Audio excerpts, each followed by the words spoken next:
આ સમયે ભગવાન પોતાના ઘરે પુત્રની પ્રાપ્તિ માટે શિવની પૂજા કરે છે.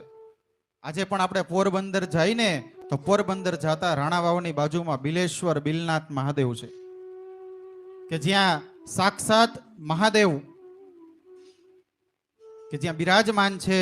આપણે દરેક જગ્યાએ શિવના મંદિરમાં જઈને તો ગંગા અને પાર્વતી બે આ મુદ્રામાં હોય, પણ અહીંયા છે ને ગંગા અને પાર્વતી બે બાજુ બાજુમાં છે. અને શિવલિંગ એવડું મોટું છે કે જે શિવલિંગની પૂજા ભગવાન કૃષ્ણએ કરી હતી 1.25 લાખ કમળ ચડાવીને. ત્યારે એમના ઘરે પ્રદ્યુમ્ન નામના પુત્રની પ્રાપ્તિ થઈ.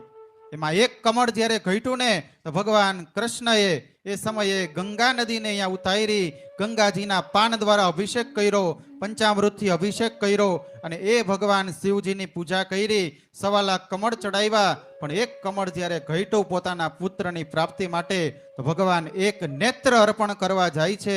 ત્યારે ભગવાન શિવજી સ્વયં એને ત્યાં પ્રદ્યુમ્ન નામનો પુત્ર છે એ અર્પણ કરે છે.